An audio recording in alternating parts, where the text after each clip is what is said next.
and welcome everyone to another vlog. So today is going to be the life journal again. I'm going to show you a short clip here in a second. If you can, eventually get yourself a journal and a pen, and you guys can start writing down what you guys took away, like me, from the life journal reading plan of the Bible. So I'm going to show you a quick video on how to download that app, and you can watch that right now. Alright, so what you're going to want to do is go to the Play Store. Then you're going to want to go in the search bar. You're going to look up Bible. It's going to be this one right here that says installed. You're going to install that app. Once it's done installing, you're going to open it. So there's the home button to the very left, and then here's this little check button in the middle. You're going to press on the check button. Then your life journal reading plan is going to come up. You're going to press on that. And then today is October 4th. And this is your reading plan for the day. So we went over Esther, Esther 2, Psalms, and Luke. That's what we're going to go over. And it goes by day. Now when you press on it, you can read along and read all the way down. And if you don't feel like reading and you want to listen to it, you can press play. Nobles and officials, the military leaders of Persia and Media, the princes and the nobles of the provinces were present. For a full 180 days he displayed the vast wealth of his kingdom and the splendor and glory of his majesty. So that's it. So download this app. Once again, plans, and press on Life Journal. And yeah, this is what home will look like. Alright. Alright, welcome back. So we're gonna jump right into this. You can read along and skip ahead. I'll have time codes, or you can listen, or you can listen along with me right now, whichever you prefer. But I will have timestamps, so if you read it by yourself, or if you listen to it or listen with me, either way, there'll be timestamps. Alright, here we go. Ezra 7. After these things, during the reign of Artaxerxes, king of Persia, Ezra, son of Seraiah, the son of Azariah, the son of Hilkiah, the son of Shallum, the son of Zadok, the son of Ahitub, the son of Amariah, the son of Azariah, the son of Mariath, the son of Zerahiah, the son of Uzai, the son of Bukai, the son of Abishua, the son of Phinehas, the son of Eleazar, the son of Aaron the chief priest. This Ezra came up from Babylon. He was a teacher well versed in the law of Moses, which the Lord the God of Israel had given. The king had granted him everything he asked, for the hand of the Lord his God was on him. Some of the Israelites, including priests, Levites, musicians, gatekeepers, and temple servants, also came up to Jerusalem in the 7th year of King Artaxerxes. Ezra arrived in Jerusalem in the 5th month of the 7th year of the king. He had begun his journey from Babylon on the 1st day of the 1st month, and he arrived in Jerusalem on the 1st day of the 5th month, for the gracious hand of his God was on him. For Ezra had devoted himself to the study and observance of the law of the Lord, and to teaching its decrees and laws in Israel. This is a copy of the letter King Artaxerxes had given to Ezra the priest, a teacher of the law, a man learned in matters concerning the commands and decrees of the Lord for Israel. Artaxerxes, king of kings. To Ezra the priest, teacher of the law of the God of heaven, greetings. Now I decree that any of the Israelites in my kingdom, including priests and Levites, who volunteer to go to Jerusalem with you may go. You are sent by the king and his 7 advisors to inquire about Judah and Jerusalem with regard to the law of your God, which is in your hand.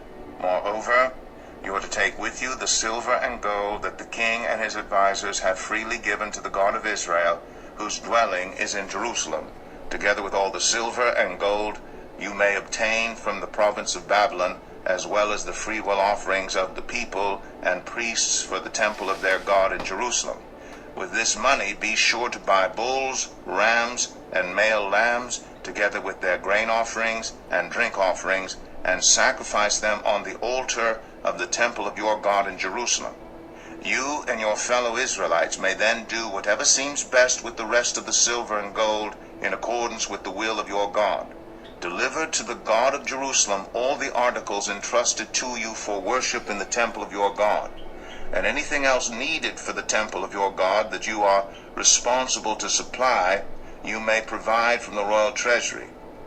Now I, King Artaxerxes, decree that all the treasurers of Trans-Euphrates are to provide with diligence whatever Ezra the priest, the teacher of the law of the God of heaven, may ask of you, up to 100 talents of silver, 100 cores of wheat, 100 baths of wine, 100 baths of olive oil, and salt without limit. Whatever the God of heaven has prescribed, let it be done with diligence for the temple of the God of heaven. Why should his wrath fall on the realm of the king and of his sons?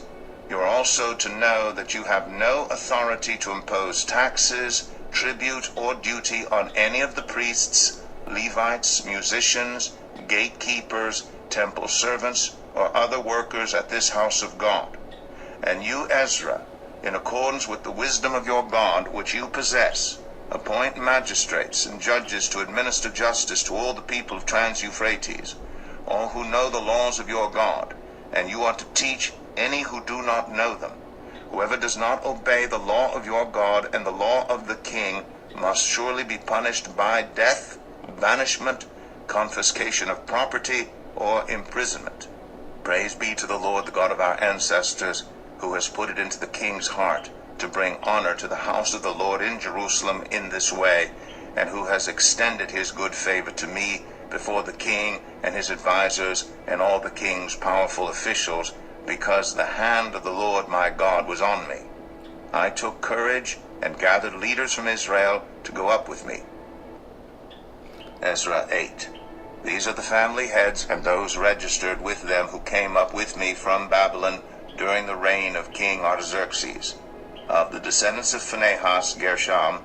Of the descendants of Ithamar, Daniel. Of the descendants of David, Hattush. Of the descendants of Shechaniah. Of the descendants of Parosh, Zechariah, and with him were registered 150 men. Of the descendants of Pahath-Moab, Elionai, son of Zerahiah, and with him 200 men. Of the descendants of Zattu, Shechaniah, son of Jahaziel, and with him 300 men. Of the descendants of Adin, Ebed, son of Jonathan, and with him 50 men. Of the descendants of Elam, Jeshaiah, son of Athaliah, and with him 70 men. Of the descendants of Shephatiah, Zebediah, son of Michael, and with him 80 men. Of the descendants of Joab, Obadiah, son of Jehiel, and with him 218 men. Of the descendants of Bani, Shelomith, son of Josephiah, and with him 160 men. Of the descendants of Bebai, Zechariah, son of Bebai, and with him 28 men. Of the descendants of Azgad, Johanan, son of Hakatan, and with him 110 men. Of the descendants of Adonikam, the last ones, whose names were Eliphalet, Jeuel, and Shemaiah, and with them 60 men. Of the descendants of Bigvai, Uthai and Zakur, and with them 70 men. I assembled them at the canal that flows toward Ahava, and we camped there 3 days. When I checked among the people and the priests, I found no Levites there. So I summoned Eleazar, Ariel, Shemaiah, Elnathan, Jarib, Elnathan, Nathan, Zechariah, and Meshullam, who were leaders, and Joiarib and Elnathan, who were men of learning. And I ordered them to go to Edo, the leader in Casiphia. I told them what to say to Edo and his fellow Levites, the temple servants in Casiphia, so that they might bring attendance to us for the house of our God, because the gracious hand of our God was on us. They brought us Sherebiah, a capable man, from the descendants of Malai, son of Levi, the son of Israel, and Sherebiah's sons and brothers, 18 in all, and Hashabiah, together with Jeshaiah, from the descendants of Merari, and his brothers and nephews, 20 in all. They also brought 220 of the temple servants, a body that David and the officials had established to assist the Levites. All were registered by name. There, by the Ahava canal, I proclaimed a fast, so that we might humble ourselves before our God, and ask him for a safe journey for us and our children with all our possessions. I was ashamed to ask the king for soldiers and horsemen to protect us from enemies on the road, because we had told the king, the gracious hand of our God is on every one who looks to him, but his great anger is against all who forsake him. So we fasted and petitioned our God about this, and he answered our prayer. Then I set apart 12 of the leading priests, namely Sherebiah, Hashabiah, and 10 of their brothers, and I weighed out to them the offering of silver and gold, and the articles that the king, his advisers, his officials, and all Israel present there had donated for the house of our God. I weighed out to them 650 talents of silver, silver articles weighing 100 talents, 100 talents of gold, 20 bowls of gold valued at 1,000 darics, and 2 fine articles of polished bronze as precious as gold. I said to them, you as well as these articles are consecrated to the Lord. The silver and gold are a free will offering to the Lord, the God of your ancestors. Guard them carefully until you weigh them out in the chambers of the house of the Lord in Jerusalem before the leading priests and the Levites and the family heads of Israel. Then the priests and Levites received the silver and gold and sacred articles that had been weighed out to be taken to the house of our God in Jerusalem. On the 12th day of the first month, we set out from the Ahava Canal to go to Jerusalem. The hand of our God was on us, and he protected us from enemies and bandits along the way. So we arrived in Jerusalem, where we rested 3 days. On the 4th day, in the house of our God, we weighed out the silver and gold and the sacred articles into the hands of Meremoth, son of Uriah the priest. Eleazar, son of Phinehas, was with him, and so were the Levites Jozabad, son of Jeshua, and Noadiah, son of Binnui. Everything was accounted for by number and weight, and the entire weight was recorded at that time. Then the exiles who had returned from captivity sacrificed burnt offerings to the God of Israel, 12 bulls for all Israel, 96 rams, 77 male lambs, and as a sin offering 12 male goats. All this was a burnt offering to the Lord. They also delivered the king's orders to the royal satraps and to the governors of Trans-Euphrates, who then gave assistance to the people and to the house of God. So that was Ezra 7 and 8. And dang, so what I take away from that was basically that time era was recorded quite well by those people. I mean, all the main head households of Jerusalem, all the main households and all the people within those households, at least at the upper echelons of them, all the names were recorded. All the metals and wood and, you know, everything was accounted for in its weight to the time. You know, back then, you know, it's different than now, especially in American. I mean, cubits and talons and all these things, but they had everything recorded down to a T. And even when God went and told them exactly how many animals, specific animals, or wood or talons or cloth or silk or whatever it was, he was very specific about what he asked them to sacrifice, and then gave the rest to them to do as they would. So honestly, the main thing I took away from all that was that how very detailed the books were on the families and the possessions, on what they took from other people, and just record keeping, pretty much. I mean, there wasn't too much else there for me to take away from. So let's get into Luke 20. So right now, you know, comment on what you took away from this, and in your life journal, what I just said is what I'm gonna write down here right now. And let's get into Luke 20. Luke 20. One day as Jesus was teaching the people in the temple courts and proclaiming good news, the chief priests and the teachers of the law together with the elders came up to him, "Tell us, by what authority you are doing these things?" They said. "Who gave you this authority?" He replied, "I will also ask you a question. Tell me, John's baptism, was it from heaven or of human origin?" They discussed it among themselves and said, "If we say from heaven, he will ask, 'Why didn't you believe him?' But if we say of human origin, all the people will stone us because they are persuaded that John was a prophet." So they answered, "We don't know where it was from." Jesus said, "Neither will I tell you by what authority I am doing these things." He went on to tell the people this parable. A man planted a vineyard, rented it to some farmers, and went away for a long time. At harvest time he sent a servant to the tenants so they would give him some of the fruit of the vineyard. But the tenants beat him and sent him away empty-handed. He sent another servant, but that one also they beat and treated shamefully and sent away empty-handed. He sent still a third, and they wounded him and threw him out. Then the owner of the vineyard said, "What shall I do? I will send my son whom I love. Perhaps they will respect him."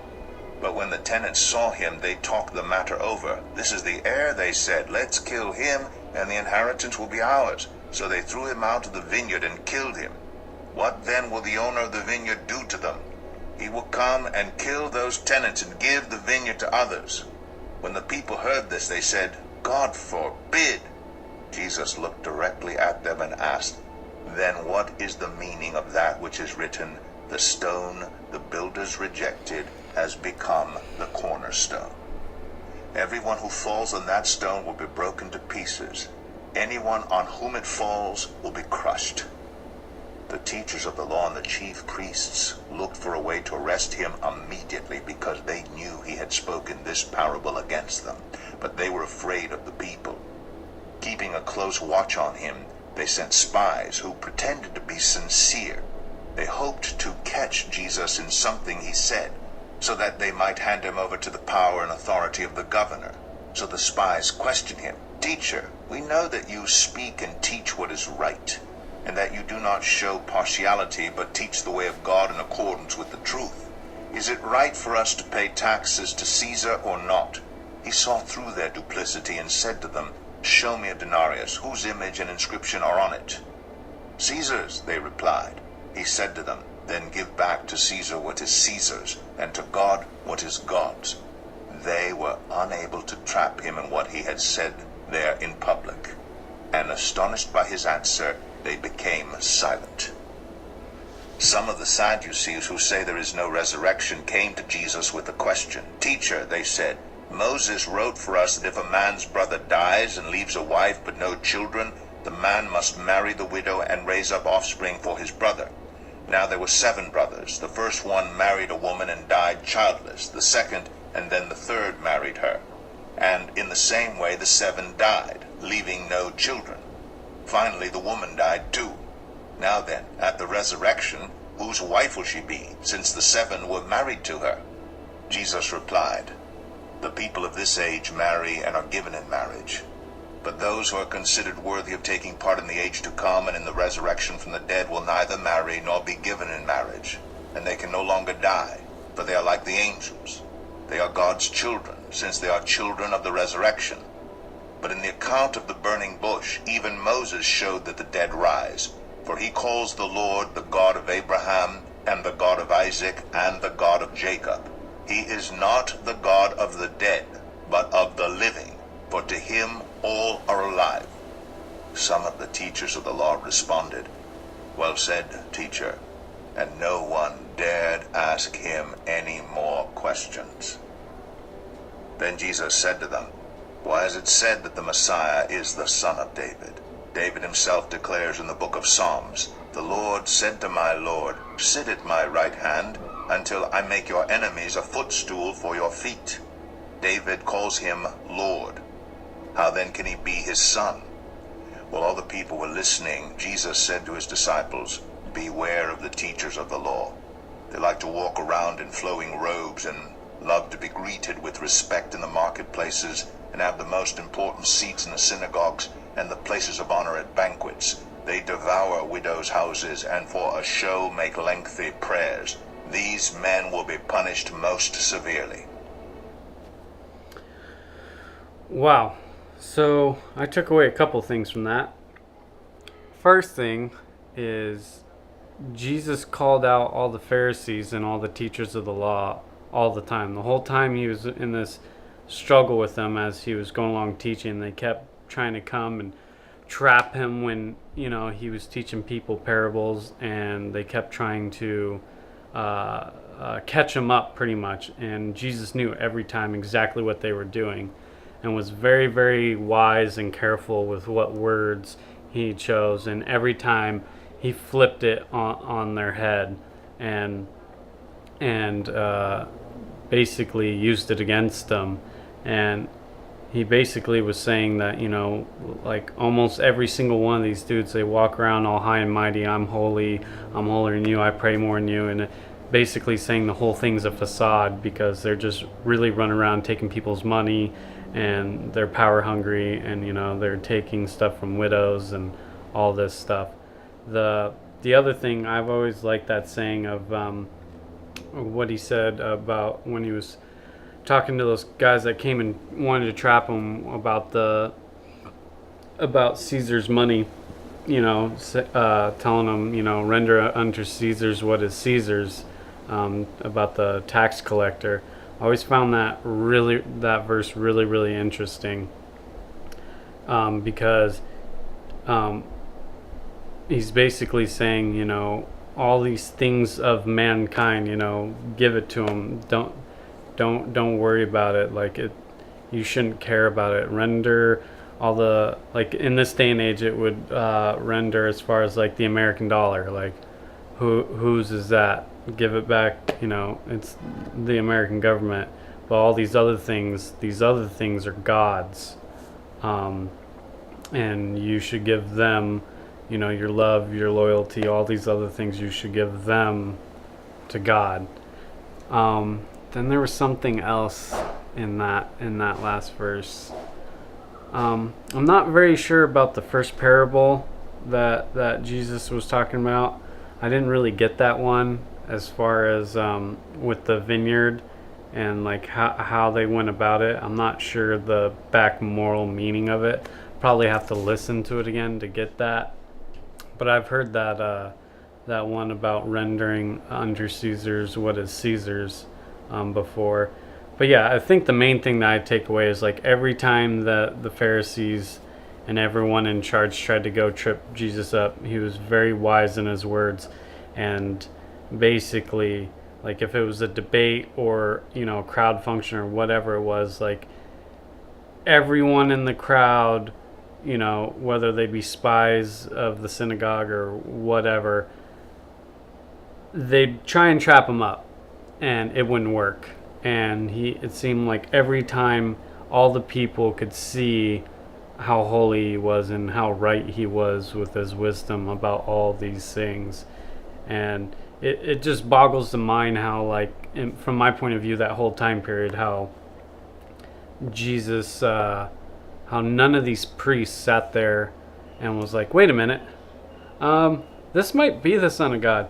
Every time he's wisely correct. I mean, I do see my fellow priests, and they're all high and mighty and all these things, and they're not really for the people, and they're not really doing what is necessary. And I can see the power structure and the power hungriness and all these things, and I just don't see how a lot of them didn't immediately be like, yes, this is the Son of God. I just don't understand, especially if any of them were there for the actual miracles, like for instance, that story of the crippled man. Like all those priests, that crippled man was in front of the holy temple his whole life, as far as I know, if I'm remembering right. Yeah, he was there like basically his whole life. So all those priests knew he was crippled, and when Jesus came and healed him, they tried to turn him against him and pay him money and do all this other stuff. So I don't understand how you could be in that position and be like, yeah, this dude's been on my front porch with broken legs his whole life and crippled, begging for money. He's been a beggar. And now he's just strolling around. Like, at what point does something click? Anyways, that's what I took away.